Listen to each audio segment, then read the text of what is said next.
네, 안녕하십니까. 김점희입니다.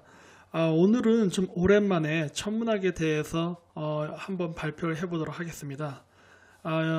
요즘 보니까 인터넷상에서 그 지구의 형태에 대해서 많은 논의가 있는 것 같은데, 저도 지금 몽골에서 지금 천문학 그 별을 보고 이제 관측하고 하는 걸 하고 있거든요. 아무래도 역사를 연구하다 보면은 천문학이 굉장히 중요합니다. 그래서 여러 참고 비디오를 보다가 여러 가지 흥미로운 내용이 있어서 저도 한번 연구를 해봤는데, 지구 평면 이론이 요즘 한국에서 갑자기 막 유행을 하더라고요. 그래서 그거에 대한 뭐 반박도 하고 뭐 찬성하고 여러 가지 이론이 있는데, 제가 그걸 쭉 보면서 저는 사실 지구는 평면하다고 생각하지 않습니다. 왜냐면은 지구가 평면하다고 하게 되면은 설명할 수 없는 많은 고대 유적하고 도시들이 있어요.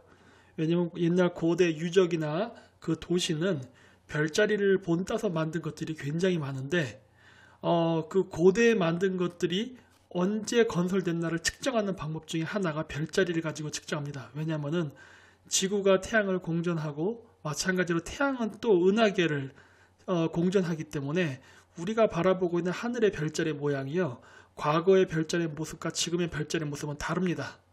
그래서 그러한 그 오차가 발생하는 거를 그 각을 측정을 해서 몇 년도에 도시가 건설됐다 이런 거를 요즘은 측정할 수 있거든요. 컴퓨터가 발달돼서. 그렇기 때문에 평면 이론으로 설명하게 되면요, 이미 현존하고 있는 고대 유적 도시들이 왜 그 자리에 왜 그러한 모습이 있는가를 설명할 수가 없습니다. 그래서 저는 그 지구가 평평하지 않다는 것을 증명하는 그러한 비디오를 한번 만들어 봤습니다. 제목을 제가 일단 그 첫 제목을 관측 방향에 따른 별의 순환 변화라고 일단 해봤고요. 그 우리가 지금 사는 지역에서 하늘을 보면요, 별이 가만히 있는 게 아니라 움직입니다. 보통 한국은 북반구에 위치해 있죠. 지금 여러분들이 계신 곳에서 밖을 나와서 이 북극성을 쳐다보면요, 한참 동안 보고 있으면은 별들이 북극성을 중심으로 해서 반시계 방향으로 도는 것을 볼 수 있습니다. 근데 제가 여기 슬라이드에다가 북쪽, 남쪽 이렇게 써놨죠. 제가 왜 이렇게 써놨냐면요, 여러분이 있는 위치에서 북극성을 바라본다는 소리는 남쪽에서 북쪽 하늘을 바라본다는 의미입니다. 그럴 때에는 이 별이 반시계 방향으로 도는 것처럼 보이지만은 그대로 180도 뒤로 돌아서 북극성을 등지고서 밤하늘의 별을 보잖아요. 그러면 별은 시계 방향으로 도는 것처럼 보입니다. 이것은 지구의 자전 때문에 그래요. 이거는 뭐 이 반대 현상은 남반구에서도 일어나는데, 자 이제 보시면은 남반구에서는요, 물론 남반구에서 북극성이 보이지 않습니다. 하지만 어쨌든 그 남반구에서 남극성, 북극성에 반대되는 별이 남쪽에는, 남반구에는 남극성이라고 있습니다. 이 남극성을 등지고 그리고서 북쪽 하늘을 바라보게 되면은 그때는 반시계 방향으로 도는 것처럼 보입니다. 하지만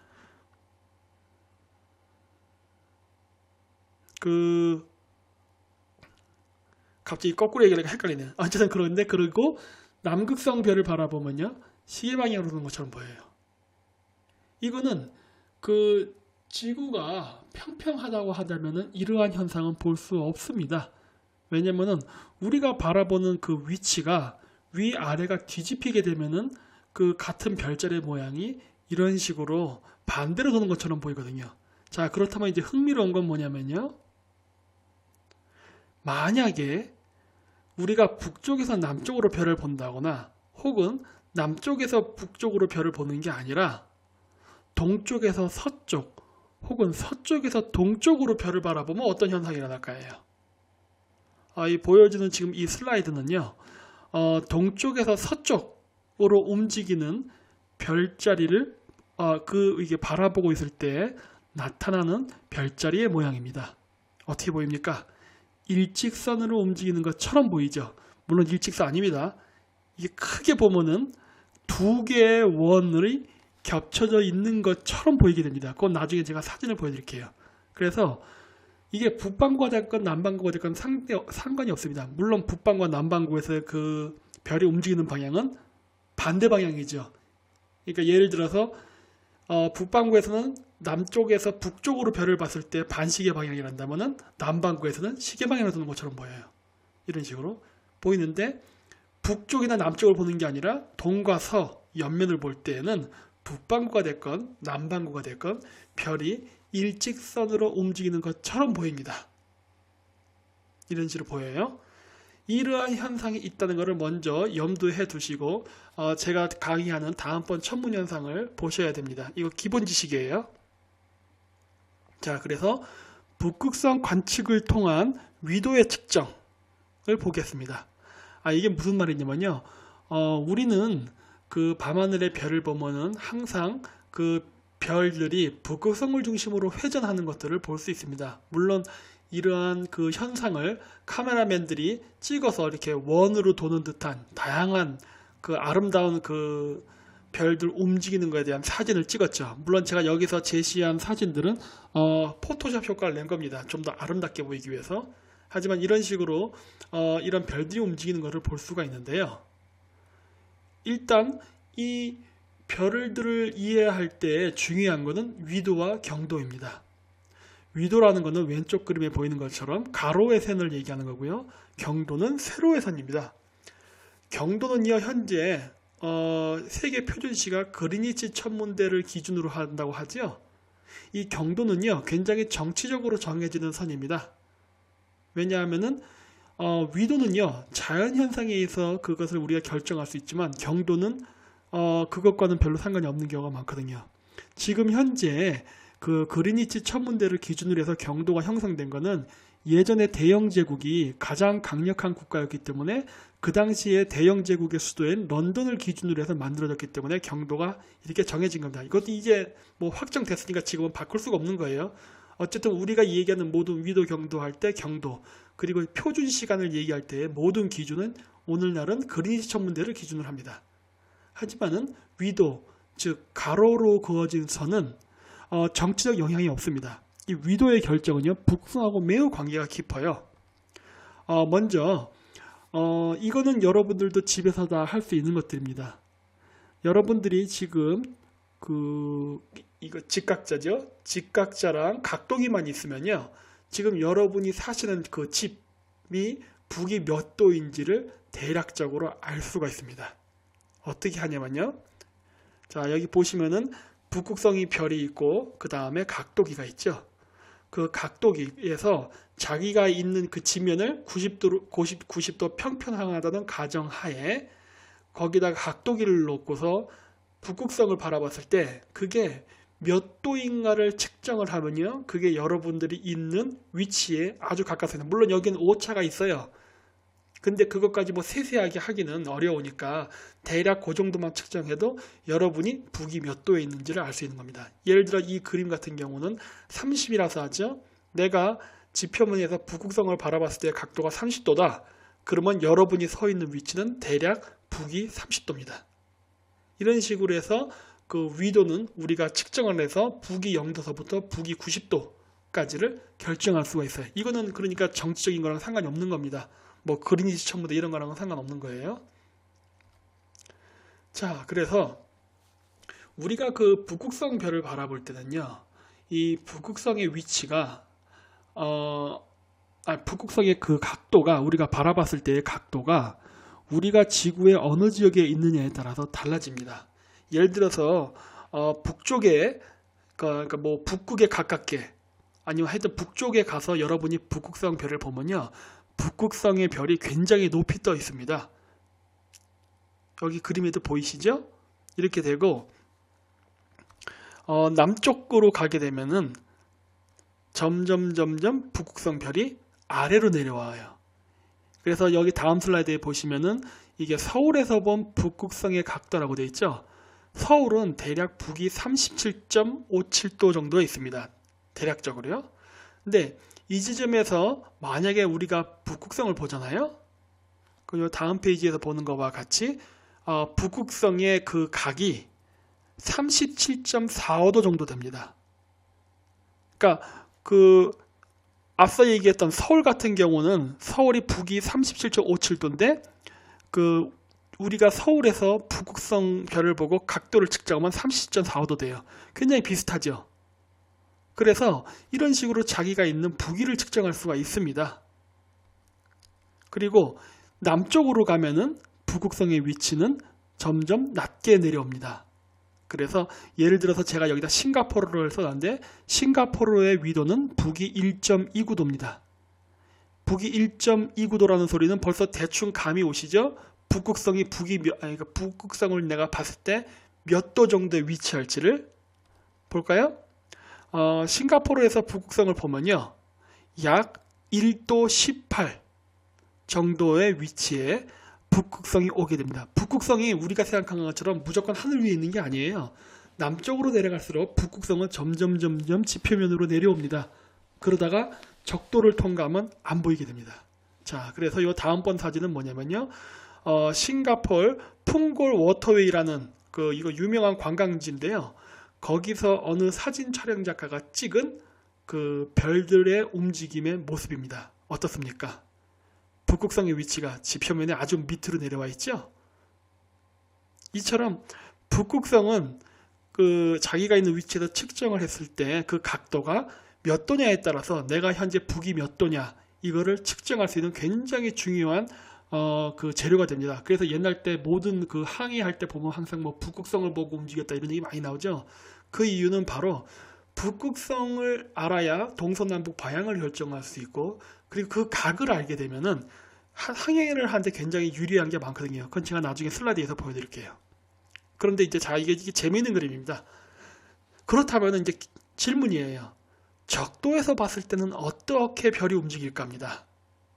요거는 지금 그 광각 카메라로 그 사진 작가가 찍은 것인데요. 보십시오.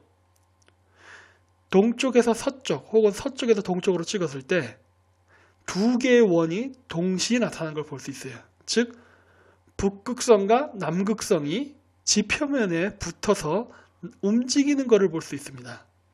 이건 적도에서만 볼 수 있는 굉장히 독특한 현상이에요. 위쪽에 좀 각도가 찌그러져 사각형이라고 해서 지구가 사각형 이런 말 하면 안 됩니다. 이거는 광각 카메라의 그 렌즈의 특성상 저 끝부분에 가서 마무리가 사각형처럼 보이는 거지 사각형 아니에요.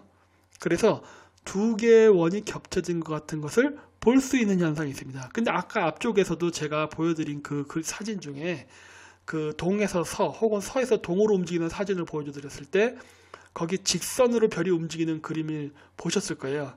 근데 그 양 좌우를 보면은 약간 원으로 움직이는 걸 볼 수 있습니다. 그래서 북반구나 남반구에서도요, 이 적도에서 보는 것과 같은 현상을 약간은 볼 수가 있어요. 하지만 북반구에서는 이렇게 지금 적도에서처럼 남반구 쪽 이 남극성이 안 보이고, 마찬가지로 남반구 쪽에서 보면은 남극성은 보이는데 북극성은 안 보이죠. 한쪽 원은 뚜렷하고 반대쪽 원은 그냥 크게 원처럼 보이지만 좀 둥글무리하게 이게 약간 불안정한 형태로 보이는 그런 현상이 나타나게 됩니다. 이러한 모습만 봐도 지구는 자전을 하고 있다는 것을 이미 알 수가 있죠. 왜냐하면 지구가 편편하다면요, 이런 현상이 일어나서는 안 됩니다. 적도에서 별들을 바라봤을 때 그 별들의 움직임은요, 이게 북극이 됐건 적도가 됐건 남극이 됐건 별의 모습은 그리고 그 별의 움직임의 방향은 한결같아야 돼요. 근데 왜 이렇게 뒤죽박죽으로 섞이죠?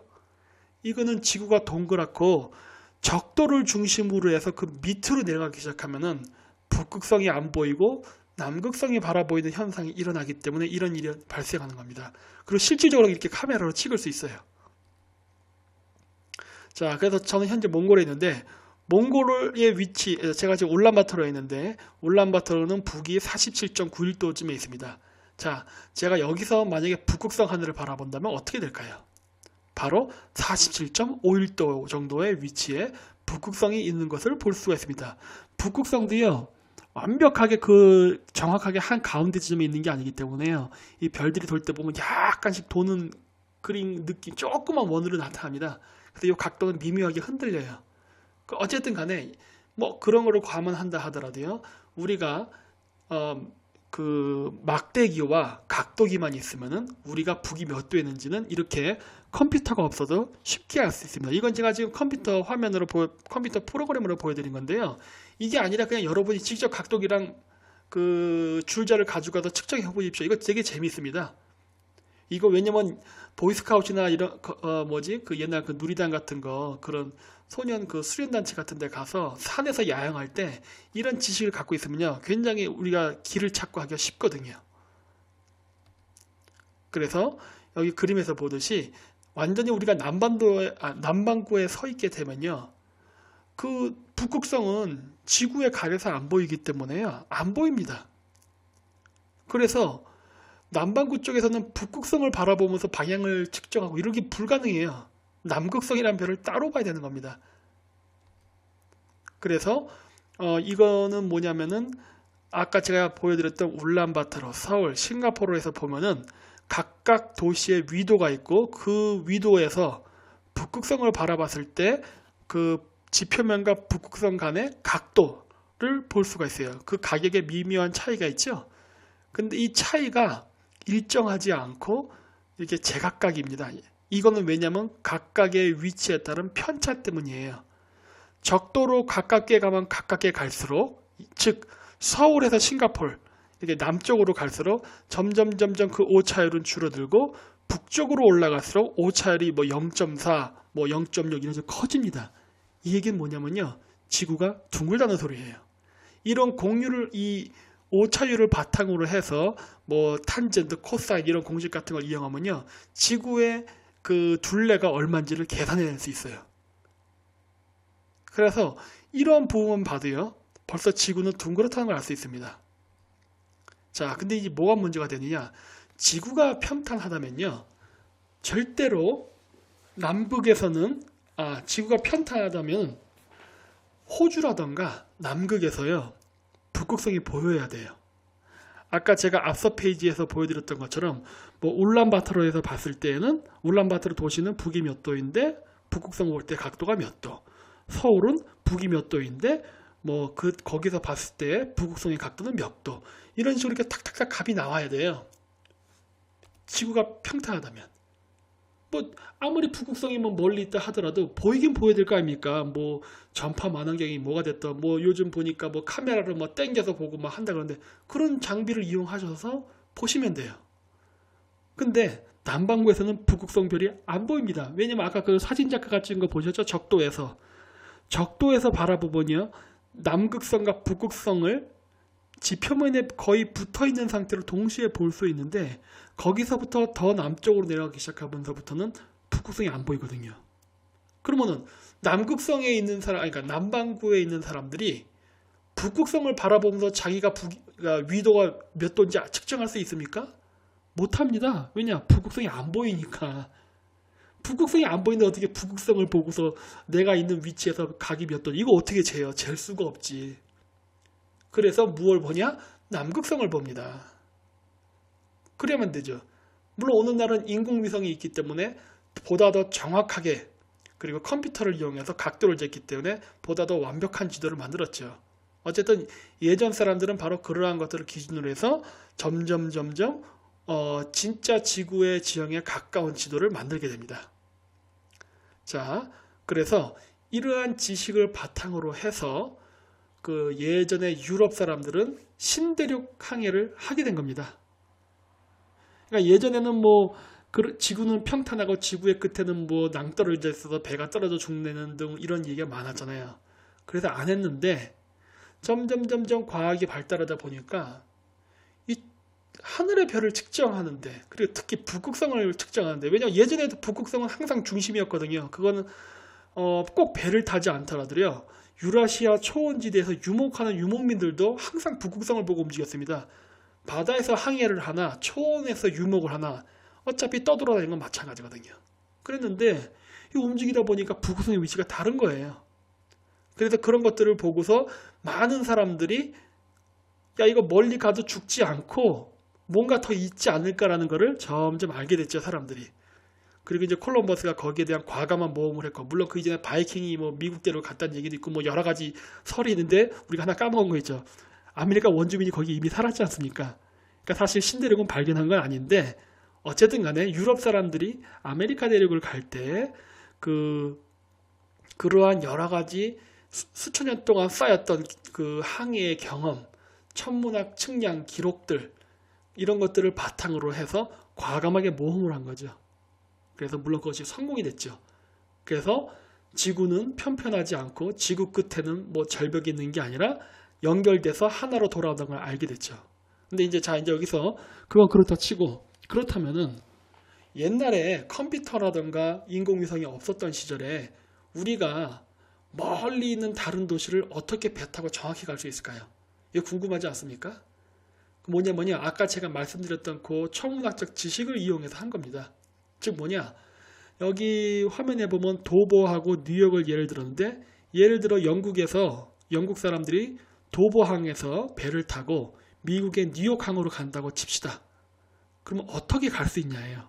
근데 이미 그 신대륙이 발견되면서 모험가들이 각 그 신대륙을 돌아다니면서 위도를 측정해놨죠. 그랬기 때문에 뉴욕이 북위 40.16도에 있다는 건 이미 알았습니다. 그렇기 때문에 그렇게 한번 탐사를 하고 돌아가는 건 쉬워요. 왜냐? 돌아갈 때는 도보는 북위 51.43인 거는 처음에 출발할 때 알았잖아요. 알았기 때문에 신대륙에 왔던 사람들은 안전하게 도보로 돌아갈 수 있죠. 어떻게 돌아가느냐? 배를 타고 망망대해의 대서양 바다에 떠 있으면서 정확히 자기가 목표라는 위치를 가는지를 어떻게 알 수 있냐 하면요. 예를 들어서 도보에서 뉴욕을 갈 때 뉴욕에서 북극성을 바라봤을 때 북극성 별이 40.16도에 있었다. 그러면은 그 대서양에서 항해하는 배는요. 점점 남쪽으로 내려와서 자기 배가 바다 위에 떠 있는 그 위치에서 북극성으로 바라봤을 때의 각도가 40.16도가 되게 만들면 돼요. 그러면은 바로 서쪽 방향으로 직선으로 쭉 가게 되면은 뉴욕에 도착하게 됩니다. 간단해요. 이 그 북극성과 지구의 그 관계만 이해를 하면요. 굳이 GPS가 없어도 이러한 거를 바탕으로 해서 갈 수가 있는 거예요. 그러다 보니까 옛날 뭐 캐리비안 해적이라든가 이런 영화들 보면은 뭐 나침반 달린 만원경이라든가 이런 거 굉장히 많이 나오죠. 왜냐? 그 각을 측정하기 위해서 그런 거예요. 그래서 오늘날 지금 그 지구를 보면요. 대부분의 그 산업 도시들이 북쪽에 있습니다. 우리가 보통 국제 관계라든가 정치학에서 남북 관계라고 얘기할 때는 북쪽에 잘 사는 나라들과 남쪽에 못 사는 나라 이런 식으로 뭐 얘기를 많이 해요. 왜 그렇게 됐느냐?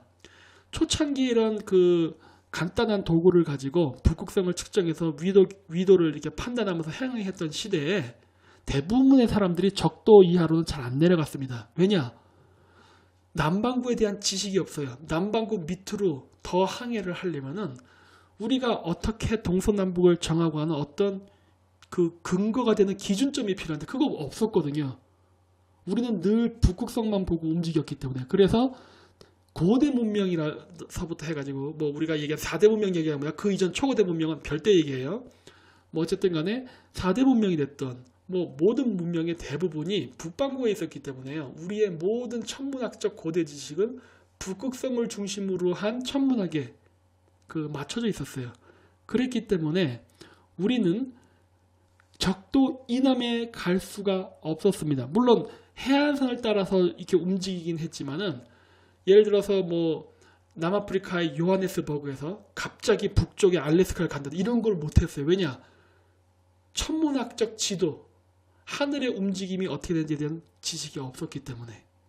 그래서 결국 15세기나 돼서야 그것이 가능했던 거죠. 그 이전까지 못했죠. 그러다 보니까 우리가 산업혁명이 일어나고 르네상스가 일어나고 산업혁명이 일어나고 각종 근대 문명이 발달하던 시기에 만들어진 많은 산업도시들이 북반구 위주로 배열이 된 겁니다.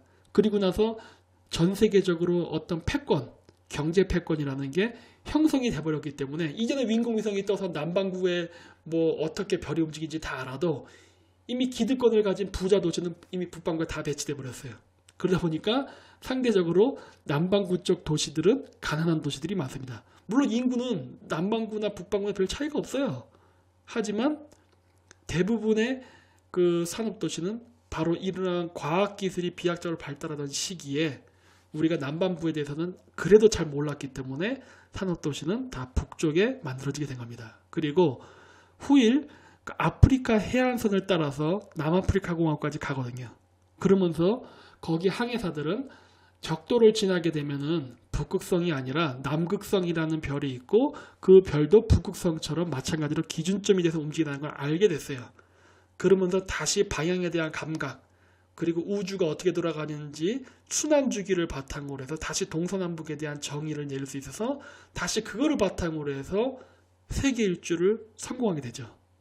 마젤란이라든가 뭐 바스코 다가마, 그 다음에 좀 까먹었는데 그런 사람들이 그러면서 돌면서 결국 수천 년 동안 바티칸에 의해서 지구는 평평하다고 하고 그거에 반기를 든 사람들을 전부 죽이고 했었는데 그 말이 맞다는 것을 증명하게 된 거예요. 그러면서 자연스럽게 지구가 평평하라는 이론은 힘을 잃고 사라지고 천동설이 아닌 지동설, 평평한 지구가 아닌 원형지구 쪽으로 점점 학설이 기울게 됩니다. 그러다 이제 현대 사회가 되면서 인공위성이 나오고 그리고 우리가 이제 높은 하늘에서 지구를 바라볼 수 있게 되면서 완전히 지구가 평평하다는 이론은 사라지게 된 거죠. 그런데 갑자기 요즘 슬슬 다시 일어나고 있습니다. 난 이게 왜 이러는지 모르겠어요. 사실 지구가 평평하지 않고 원이라는 것, 그리고 천동설이 아니라 지동설이라는 건요, 인공위성이 생기기 이전에 찾아낸 겁니다. 바로 이러한 원리를 이용해서. 그렇기 때문에요, 이건 사실 인공위성 없이도 다 할 수 있는 거예요. 인공위성 있으면 더 좋죠. 직접 할 수 있으니까. 근데 이런 걸 다 무시하고 이런 천문학적 원리를 무시하고 그냥 뭐 지평선 바라보고 봐라 평평 이렇게 하는 건 정말 1차원적인 거거든요. 너무 진짜 그 순진한 생각입니다. 이러한 여러 가지 별자리의 움직임, 순환주기 이런 것들을 다 봐야 돼요. 태양은 또 어떤지 한번 볼까요? 우리가 그 지구를 보면요, 지구본을 중심으로 해서 적도가 있고 북해기선과 남해기선이 있습니다. 이거 왜 이렇게 선을 그어놨는지 아십니까? 지도에 그 보면 위도를 하려면 뭐 북위 1도, 2도, 3도 이렇게 하면 되잖아요. 근데 갑자기 지도에 보면은 중간에 적도라는 게 있고 그리고 위쪽에는 북해기선, 남쪽에는 남해기선이라는 게 있어요. 이게 뭐냐면요, 북해기선은요, 여름에 태양이 최고로 중천에 떴을 때 태양이 90도 위에서 보이는 위치입니다. 북해기선은 여름에예요. 여름에 태양이 최고도로 높이 떴을 때 그 태양을 내가 바라봤을 때 그 태양이 90도 위에 있는 위치예요. 그게 북해기선이에요. 적도는요, 여름하고 가을에 태양이 가장 높이 떴을 때 바로 90도 위에 떠 있는 위치. 남해기선은 겨울일 때. 이거 북반구 기준입니다. 물론 남반구일 땐 또 반대예요. 여름이 겨울이 되고 겨울이 여름이 되죠. 어쨌든 그렇게 되는데 그 선을 쭉 그은 것을 북해기선, 적도, 남해기선이라고 합니다. 자, 그래서 지구를 전체적으로 그 1년 주기를 보면요, 태양이 뜨는 위치가 매일매일 그 같은 시간에 측정을 하면은 조금씩 이동을 합니다. 즉, 이 얘기는 뭐냐면요, 태양이 90도로 뜨는 위치가 조금씩 변해요. 하루에 매일매일 재면은. 그래서 1년이 되면은 완전히 돌아서 처음 위치로 돌아와요. 그 점들을 하나 찍으면 어떤 현상이 벌어지냐면요, 지금 그 화면에서 보이는 것처럼 태양이 북해기선, 적도, 남해기선을 지그재그로 움직이는 이러한 모습으로 선이 그려지는 것을 알 수가 있어요. 바로 이 모양에서 나온 것이 동양 사람들, 그리고 우리 한국에서 많이 쓰는 태극 문양입니다. 태양이 지구를 움직이는 모양이에요. 옛날 사람들은 그래서 이렇게 태양이 지그재그로 움직이는 것을 용이 여의주를 물고 움직인다라는 식으로 얘기를 했어요. 진짜 용 없습니다. 그냥 우리가 밤에 그 자동차 라이트가 확 자동차가 달릴 때 지나가는 거 보면 이렇게 빛줄기가 쫙 나오는 거 보이죠? 옛날 사람들은 이게 지그재그로 움직이는 거, 이게 움직이다 보니까 마치 하늘의 용이 여의주를 물고 꾸불꾸불 승천한다라고 이야기한 거예요. 바로 태양이 이렇게 이 지구의 세차 운동에 의해서 일어난 현상입니다. 이 현상을 용이 여의주를 물고 간다라고 만든 거예요. 그리고 태극 문양이라는 게 만들어진 거고. 그런데 문제는 뭐냐? 이걸 지구 평평 이론에 적용해가지고 이러한 현상을 설명하려고 그러면요, 태양은 지구를 그냥 우리가 평평인에서 보는 것처럼 그냥 원으로 도는 게 아니라 이렇게 지그재그로 돌아야 됩니다. 그랬을 때 북해 기선, 남해 기선, 저기에서 이게 돌면서 봄, 여름, 가을, 겨울을 나타내게 할 수 있어요. 이거 근데 왜 이렇게 힘들게 움직여야 될까요? 이건 위에서 본 장면이거든요. 근데 이 지도를 보통 얘기할 때, 지금 제가 보여드린 지도는 그 푸드코리아라는 그 아이디를 쓰시는 그 분이 이렇게 지구 평평 이론 설명할 때 보여드렸던 겁니다. 이게 뭐 부자들이 갖고 있는 건데 굉장히 숨긴 거 한다는. 이거 숨기지 않습니다. 이거 인터넷 들어가면 다 나와요. 그 외국 웹사이트 들어가면요, 무진장 이거 많습니다. 이거 다 공개된 거예요. 근데 왜 지도를 저렇게 만들었냐? 그러니까 지구가 동그랗게 보이니까 봐라, 원래 지구는 동그란 건데 이게 그게 아닙니다. 이거는요, 지도를 만드는 기법을 이해해야 돼요. 제가 다음 거 보여드릴게요. 이 지도는 뭐냐면 메르카토르 도법에 의해서 만들어진 지도입니다. 메르카토르 도법의 그 특성이 뭡니까? 지구는 원래 둥근데 지도는 평면에다가 그리는 거잖아요. 그 둥근 지구를 평면 지도에다 그리다 보면 어떤 현상이 벌어지냐면요, 왜곡 현상이 일어납니다. 원을 평면으로 바꿔버리다 보니까. 그래서 이 메르카토르 도법은요, 이 적도나 북해 기선, 남해 기선 그 사이는 굉장히 정밀하게 묘사가 되는데 북쪽이나 남쪽으로 갈수록 점점 왜곡이 심해집니다. 그래서 여기 보면 그린란드라든가 러시아가 무진장 큰 나라로 보이는데요. 저거 사실 실측을 한 지구, 원형 지구의 그 모습에서 보면요, 그렇게 큰 나라는 아닙니다. 그런데 왜곡 현상이 났죠. 그러면은 이 메르카토르 도법의 지도는 왜 썼을까요? 그 이유는요, 동과 서로 움직일 때에는 이 메르카토르 도법의 지도로 만들어진 걸 봐야 항해할 때 보다 더 정확하게 갈 수가 있습니다. 그리고 북쪽이나 남쪽을 항해할 때는 메르카토르 도법 쓰면 안 돼요. 왜냐? 왜곡이 심하니까. 그때는 다른 도법으로 측량한 지도를 써야 됩니다. 자, 예를 들어서 이 횡측 메르카토르 기법이라는 게 있습니다. 그걸로 만들어진 지도예요. 보시면 아까 거랑 이 육지의 모습이 완전히 다르죠. 왜 이렇게 되느냐? 이 지도는요, 북극에서 남극으로, 남북으로 움직일 때 용이하게 쓰기 위해서 만든 거예요. 근데 이거 왜 만들었을까요? 아니, 메르카토르 도법이 있는데 왜 횡축 메르카토르 도법 지도를 만들었을까요? 그 이유는요, 여기서도 보다시피 이 지도의 특성은요, 북쪽에서 남쪽으로 갈 때 정확합니다. 근데 이 북쪽에서 남쪽이 어느 쪽 방향이냐? 대서양 쪽 방향이에요. 태평양이 아닙니다. 대서양 쪽 그린란드에서 대서양을 통과해서 남극으로 갈 때, 이 노선일 때는 이게 굉장히 정확해요. 그 외 나머지 부분은 왜곡이 심합니다. 왜냐? 아까도 얘기했듯이 원형 지구를 평면 지도에 묘사하려고 하다 보니까 그런 거예요. 그래서 이 지도는 누가 주로 많이 쓰냐면요, 미국에서, 즉 캐나다나 미국에서 멕시코, 남미로, 남북으로 움직이는 사람들은 횡측 메르카토르 도법의 지도를 많이 씁니다. 왜냐? 이게 보다 더 그 지구의 원래 모습에 가깝게 묘사가 됐기 때문에. 근데 물론 여기서 이제 벗어나는, 예를 들어 인도라든가 사우디아라비아, 여기 갈 때는 안 씁니다. 왜냐? 보다시피 왜곡이 심하거든요. 그러면 아까 얘기했듯이 북극성을 보고서 각을 측정하는 그 각이, 왜곡이 너무 심해지기 때문에 미화가 됩니다. 그리고 이거는 점거방위도법이라는 거예요. 이거는 주로 어디서 쓰는 거냐면요, 유럽, 특히 지중해 쪽입니다. 지중해 쪽에서는 이거를 쓰면요, 굉장히 정밀해요. 근데 이것도 마찬가지로 밑으로 내려가서, 그러니까 지중해를 벗어난 다른 지역을 가게 되면요, 완전히 왜곡이 심해지면서 표류하다 죽을 수 있습니다. 자, 예를 들어서 일본 홋카이도에서 알리우산 열도를 타고 알래스카를 간다. 굉장히 먼 것처럼 보이죠. 근데 실질적으로 저렇게 멀지는 않거든요. 따라서 이 다양한 기법의 지도가 존재하는 것은 지구가 둥근 거를 평면으로 옮기다 보니까 나타나는 불편함 때문에 그런 거예요. 그러다 보니까 자기가 있는 위치를 중심으로 해서 지도를 재편해서 쓰게 됩니다. 그러다 보니까 여러 가지 기법으로 해가지고 자기가 주로 움직이는 방향에 맞춰서 지도를 만들다 보니까 이런 다양한 기법이 발생했고, 그에 따라서 지구의 모습이 달라 보이는 거예요. 자, 그렇다면은 우리 그 음모론에 많이 나오는 지구평탄이론에서 쓰는 그 유행깃발에 나오는 지도를 보죠. 그럼 유행깃발에 나오는 지도는 왜 저 모양일까요? 북극에서 이게 지구를 바라봤을 때 당연히 호주나 남극은 안 보입니다. 그렇죠? 지구는 원이니까 보일 수가 없죠. 근데 아까 제가 얘기했죠.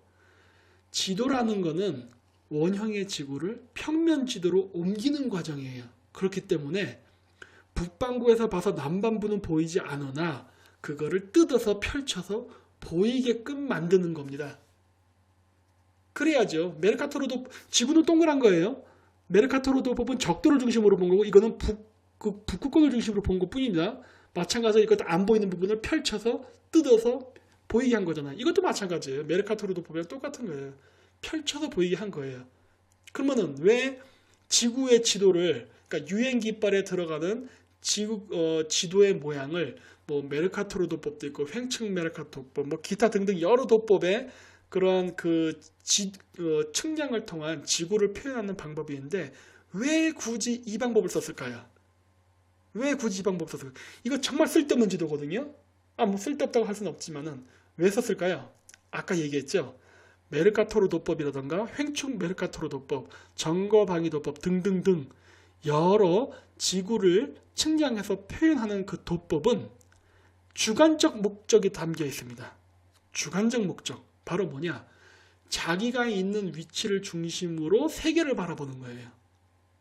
자기가 있는 위치를 중심으로. 예를 들어서 그 정거방위 도법은 지중해, 횡축 메르카토법은 주로 북미 사람들, 캐나다, 미국 혹은 유럽 사람들을 위한 지도입니다. 여기에는 아시아는 고려의 대상이 안 돼요. 아프리카 이런 데는. 자, 만약에 UN 깃발에 들어가는 세계 지도를 횡축 메르카토르 도법 기법에 의해서 그랬다 칩시다. 그럼 어떻게 됩니까?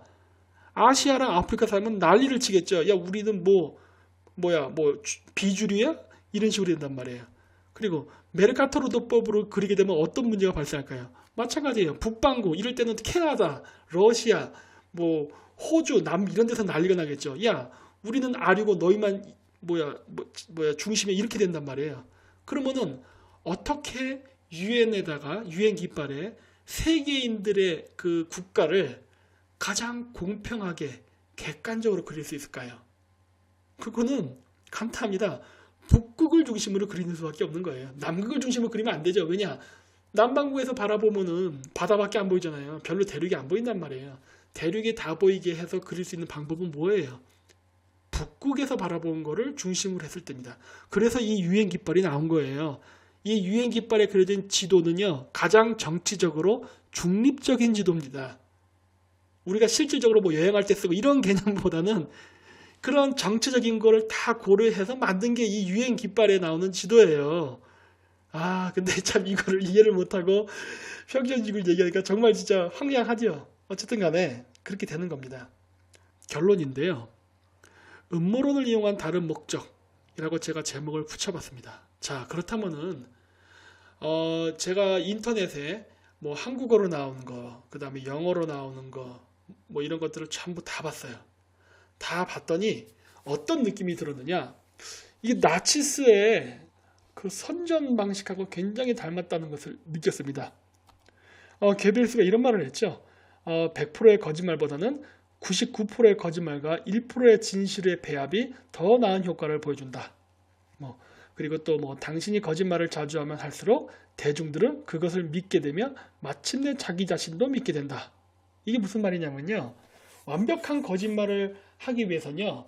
상대방에게 다 거짓말을 말하기보다는요. 진실을 몇 개 섞어야 됩니다. 그럼 사람들이 그 진실을 보면서 그 사람을 신뢰하기 시작해요. 맞아. 저 말이 맞네. 이럴 때 갑자기 자신의 주관의 목적이 포함된 거짓말을 싹 섞으면요. 사람은 그걸 믿어버립니다. 왜냐? 여태까지 그 사람이 말하기 옳았거든요.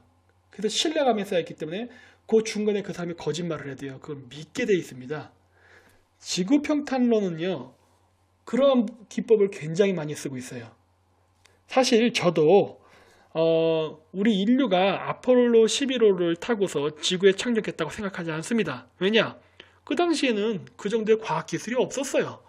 그리고 그때 이후로 모든 기록이 다 없어졌고 사진도 없어졌고 그리고 지금도 월면에 착륙을 못하고 있지 않습니까? 그 얘기는 과거에도 못했다는 소리예요. 지금의 이 정도 기술을 가지고도 못하는데 그럼 그 당시에 미국은 왜 그랬겠습니까?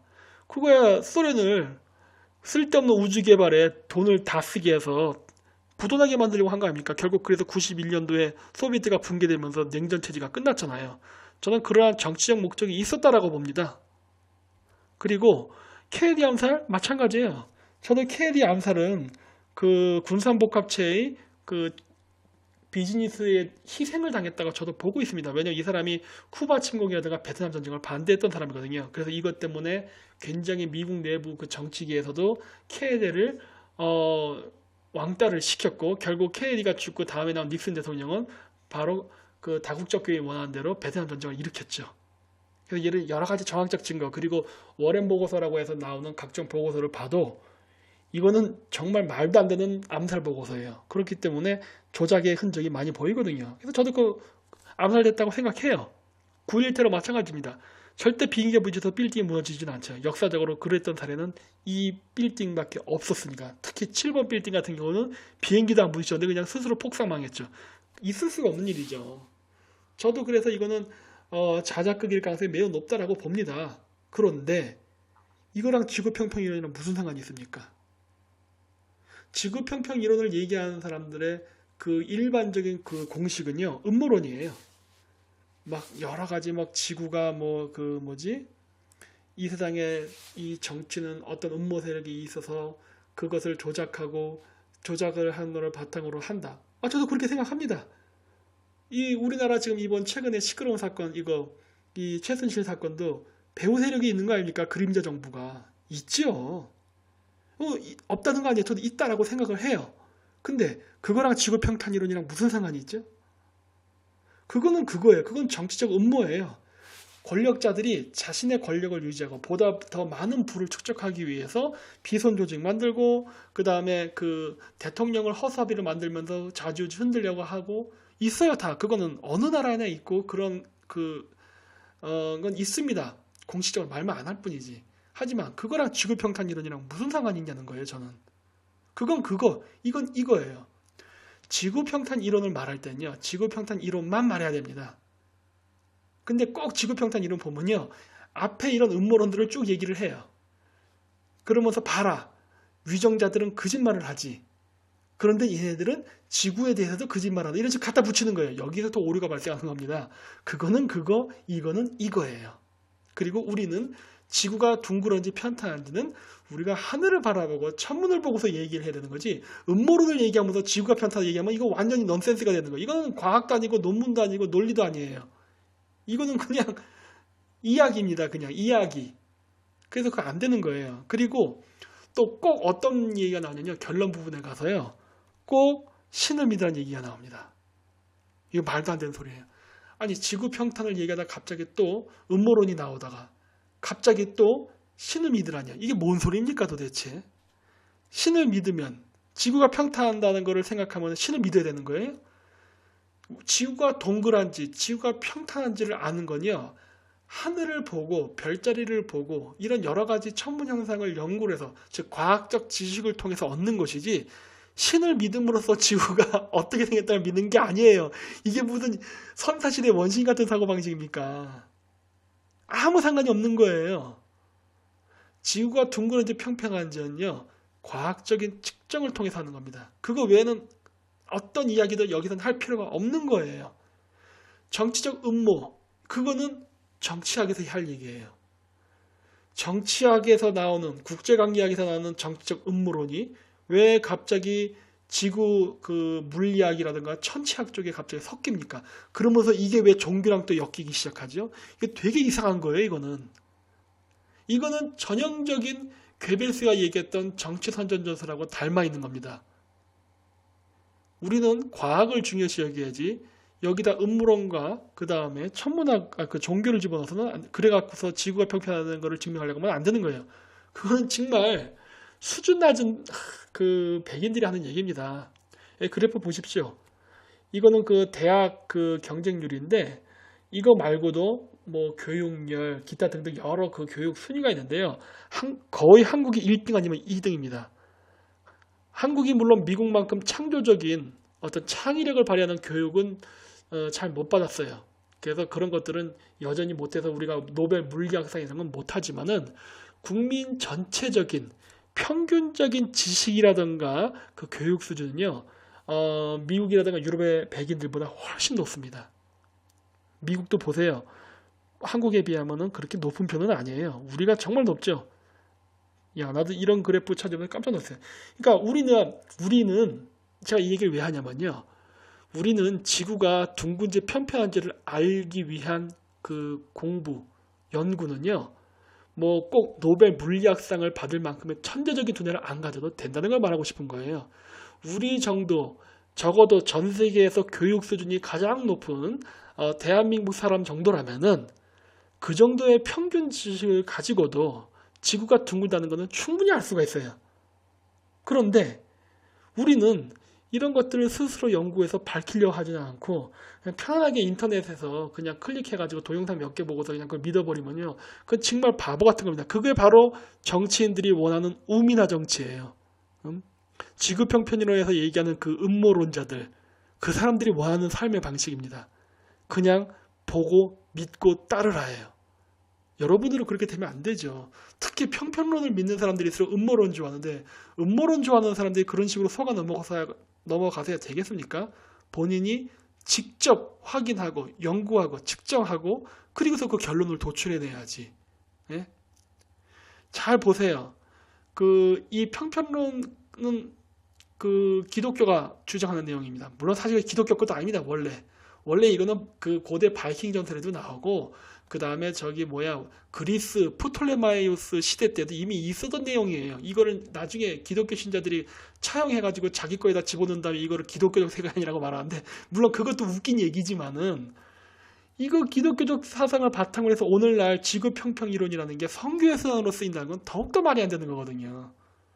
물론 과학적으로 현실적으로 맞지도 않지만 안 맞는 이론을 바탕으로 해서 신을 믿으라는 이런 말 같지 않은 소리를 하면 안 됩니다.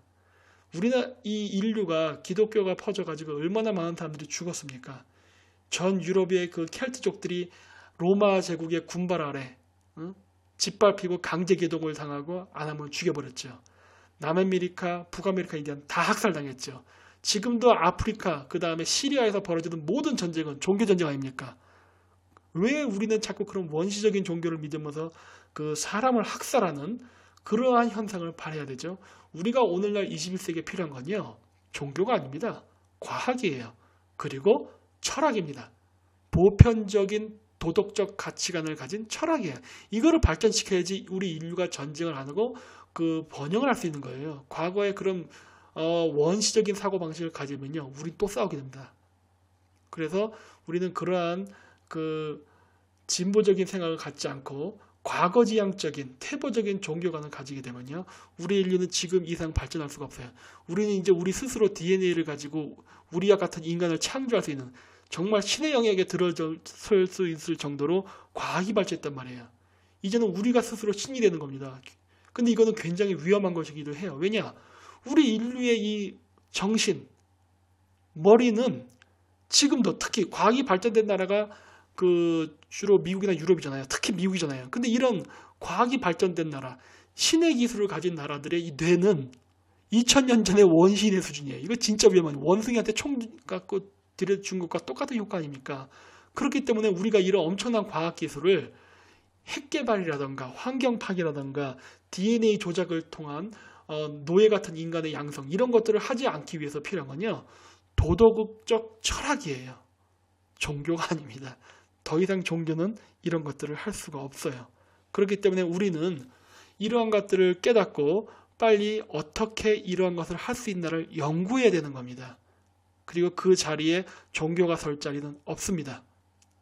따라서 우리는 좀 더 많은 연구를 하고 그리고 직접 공부를 해서 이것들을 알아야 돼요. 또 한 가지 알려드릴까요? 이 기독교 단체들이 선교를 할 때 요즘 성서 갖고는 이제 안 통하니까 왜냐면은 말이 안 되잖아요. 우주가 7일만에 탄생하고 옆구리에서 뽑아갖고 2분 만들고 막 이런 건 말 안 되지 않습니까? 그러다 보니까 이제 이런 일종의 유사과학이에요. 이런 걸 집어넣으면서 하는데 그러면서 걔네들이 이용한 것 중에 하나가 평평지구 이론이고요. 또 하나가 뭐냐면은 그 음모론에서 많이 나오는 그 프리메이슨 뉴 월드 오더입니다. 신세계 질서. 이것도 말이 안 됩니다. 왜 말이 안 되는 줄 아십니까? 프리메이슨 조직은 진짜 있어요. 진짜 있는데 이 기독교에서 얘기하는 프리메이슨 음모론은요. 지금 미국이 시리아나 이 중동에서는 테러리즘하고 똑같습니다. 테러리스트라는 가상의 적을 만들고요. 온갖 일은 지들이 만들어요. 지들이 꾸며서 자작극을 벌이는 거라는 말입니다. 이 말이 뭐냐면요. 뭐 그 음모론에서 얘기할 때 신세기 질서, 단일 종교, 그다음 단일 정부 이런 거 얘기 많이 하죠.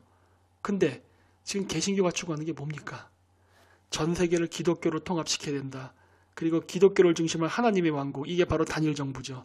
그래서 세계를 하나로 모은다. 뉴 월드 오더 아닙니까?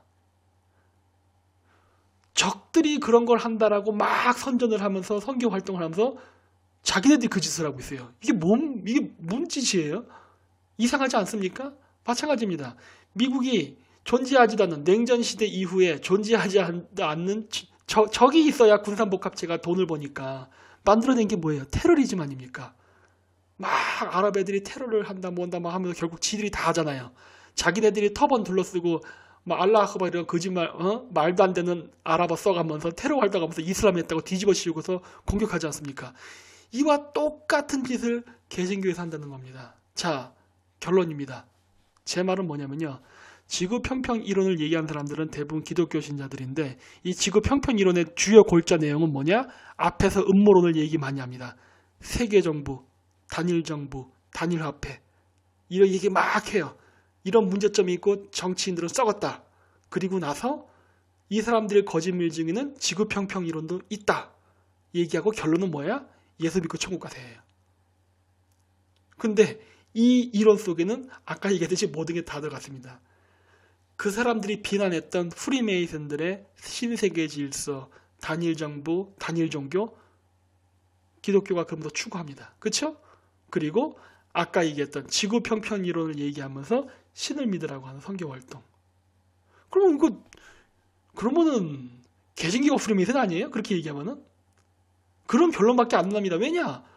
그걸 지금 계속 떠들고 있잖아요. 그리고 그렇게 프리메이슨이 막강하다면은 왜 인터넷상 이런 정보가 퍼지는 걸 가만히 냅둡니까?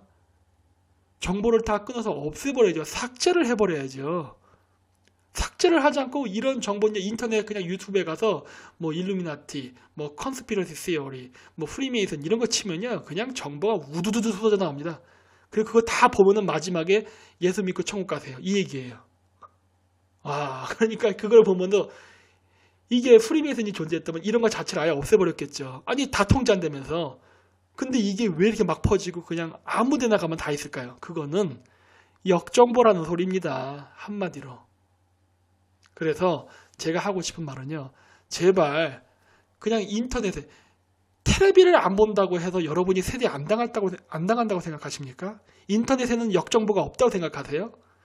중요한 거는 여러분들이 직접 정보를 찾고 연구해서 그거를 받아들여야 된다는 거예요. 남이 만들어둔 동영상을 보고 그냥 나는 지식이 수도있다 이렇게 생각하지 말라는 겁니다. 제가 지금 올린 이 동영상도 보고 그냥 믿지 마시고 여러분이 재점검을 해보려는 거예요. 제 말이 맞는지, 제가 틀린 말을 했나, 어느 부분이 잘못됐나 이런 것들을 검증을 하면서 믿으려는 겁니다. 그러지 않는 한 여러분들은 영원한 오징어이고 지배계급의 노예가 될 수밖에 없는 겁니다. 따라서 남들 말에 흔들리지 말고 본인이 직접 시간을 내서 수고롭게 찾아서 진실을 찾아나가도록 하시길 바랍니다. 네, 감사합니다.